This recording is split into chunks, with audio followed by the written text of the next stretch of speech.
윤석열 대통령 탄핵 심판이 각하돼야 하는 세 가지 이유는?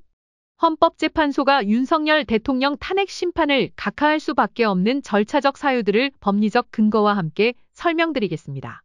첫째, 국회의 탄핵소추안 표결 절차에서 일사부재의 원칙 위반 문제. 기본 개념은 일사부재의 원칙은 동일 회기에서 같은 안건을 2번 이상 표결할 수 없다는 국회법의 원칙입니다.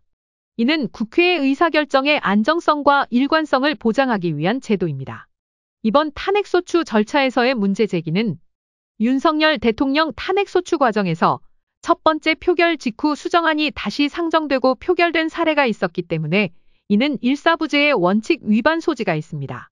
국회법 제92조에 따르면 같은 회기 내에서 동일한 안건은 다시 의결할 수 없습니다. 위반 시 탄핵소추 절차의 중대한 하자로 간주될 수 있으며 헌법재판소는 이를 이유로 본안 심리를 하지 않고 각하할 수 있습니다. 헌재 판단 기준은 헌법재판소는 절차적 하자가 중대하고 명백할 경우 심리 자체를 중단하고 각하를 결정해야 합니다. 특히 국회의 탄핵소추 절차는 헌법적 절차이므로 엄격한 준수가 요구됩니다. 두 번째, 탄핵소추 사유 중 내란죄 항목을 철회한 문제.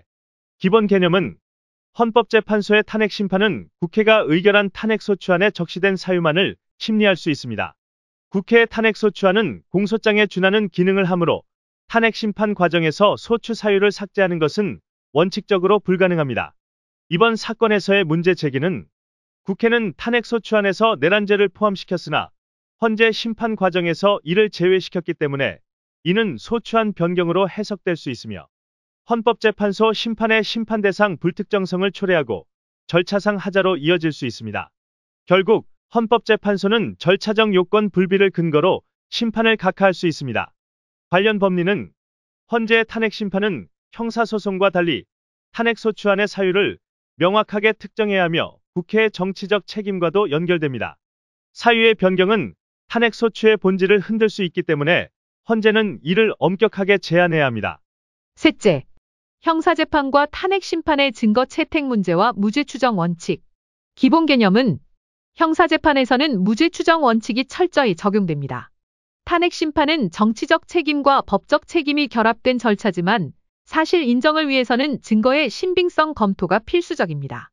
이번 사건에서의 문제 제기는 윤 대통령에 대한 형사재판이 진행 중인 상황에서 헌재가 해당 사건과 관련된 검찰 수사자료나 미확정 판결을 근거로 판단을 내린다면 형사재판과 충돌하고 무죄 추정 원칙을 위반할 소지가 있습니다.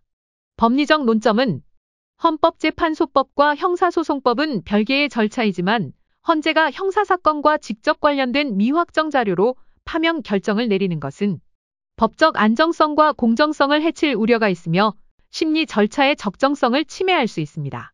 이는 헌법재판소가 탄핵 심판에서 신중함을 기해야 하는 이유이며 증거 능력에 중대한 결함이 있었다고 판단되기 때문에 심리를 각하할 여지도 생깁니다. 결론적으로 왜 헌재는 각하를 고려해야 하는가? 절차적 정당성 결여는 헌법재판소가 본안 심리로 넘어가지 않고 심판 청구 자체를 각하할 사유가 됩니다. 탄핵소추 절차가 위법하거나 심판 청구가 요건을 충족하지 않았다면 헌재는 직권으로 각하 결정을 내릴 수 있습니다. 이는 법치주의 원칙을 지키고 국정 안정과 헌법 질서 유지를 위한 필수적인 조치로 해석될 수 있습니다.